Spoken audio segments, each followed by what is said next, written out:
Today, we are going to be replacing a BME 280 and a Classic PA2 sensor. You will need a screwdriver, possibly a pair of scissors, pliers, tweezers, your PA2 sensor, and your replacement BME 280. You're going to start by removing this screw.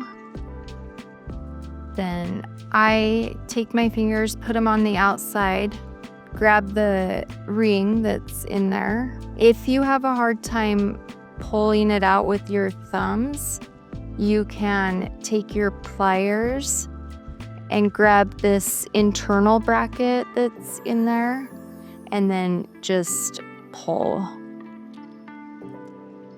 My bracket. Start by unplugging the 6-inch USB.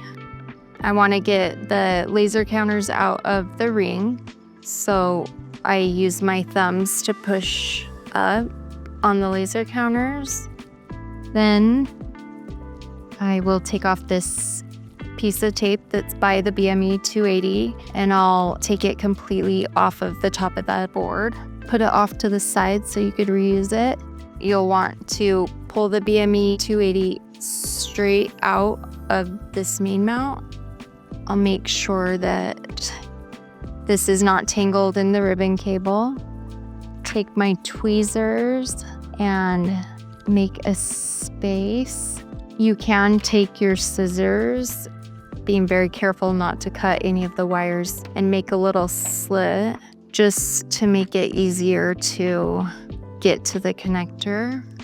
You also want to be careful of this LED light that's right there, not to push on it.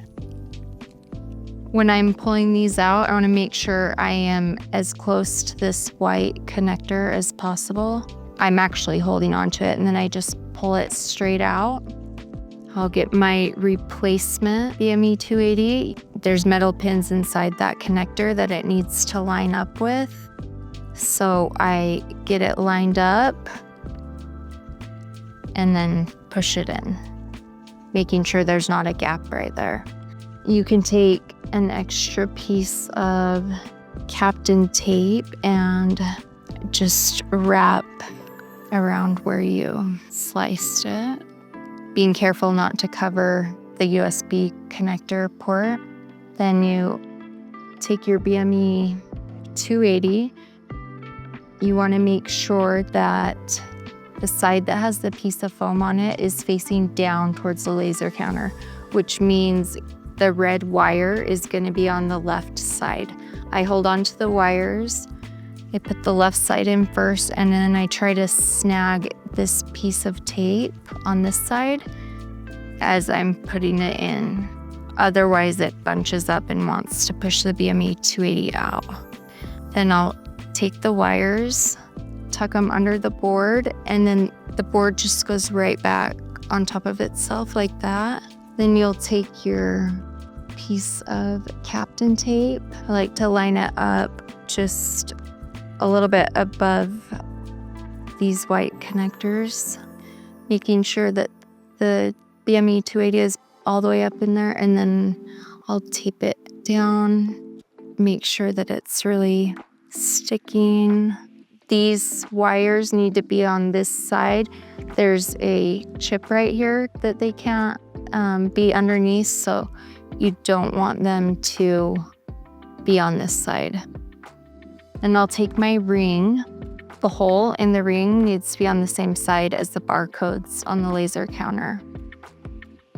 I start with the side that has the 6-inch USB, kind of at an angle, so I know it's inside the ring.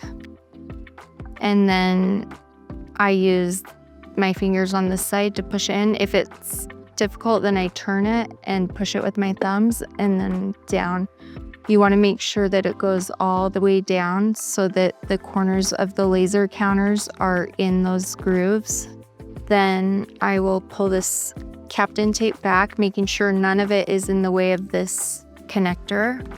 And then you take your 6-inch USB and plug it in.